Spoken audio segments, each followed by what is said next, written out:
This question is from NEET 2023 examination.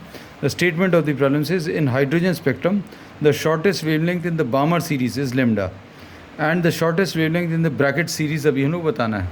तो hydrogen spectrum में the Balmer series is obtained when electron makes a transition from higher energy states to the second energy state, second orbit.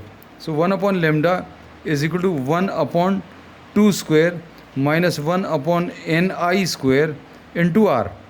इसमें initial state जो है this can be 3, 4, 5 and so on up to infinity.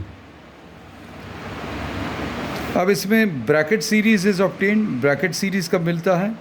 When electron makes a transition from the higher energy states to the fourth energy state. So this formula will be 1/4 square minus 1/ni square. अब इसमें ni की value कहाँ से start होगी? 5 से, क्योंकि 5th से 4th, 6th से 4th and so on.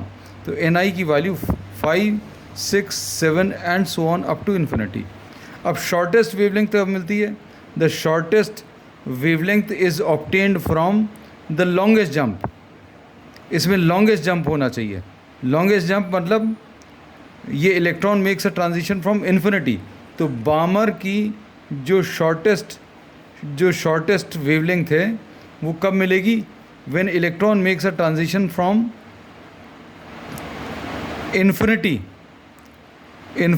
To the second energy state. तो ये 1/λ will be equal to R divided by 4, क्योंकि 1/∞ की वैल्यू 0 आ जाएगी तो लेब्डा की वैल्यू 4 डिवाइडेड बाय आर आएगा. ब्रैकेट सीरीज की shortest wavelength 1/λ will be equal to R into 1/4 square minus 1/∞ square. इसमें भी शॉर्टेस्ट वेवलेंथ कब मिलेगी? When electron makes a transition from infinity.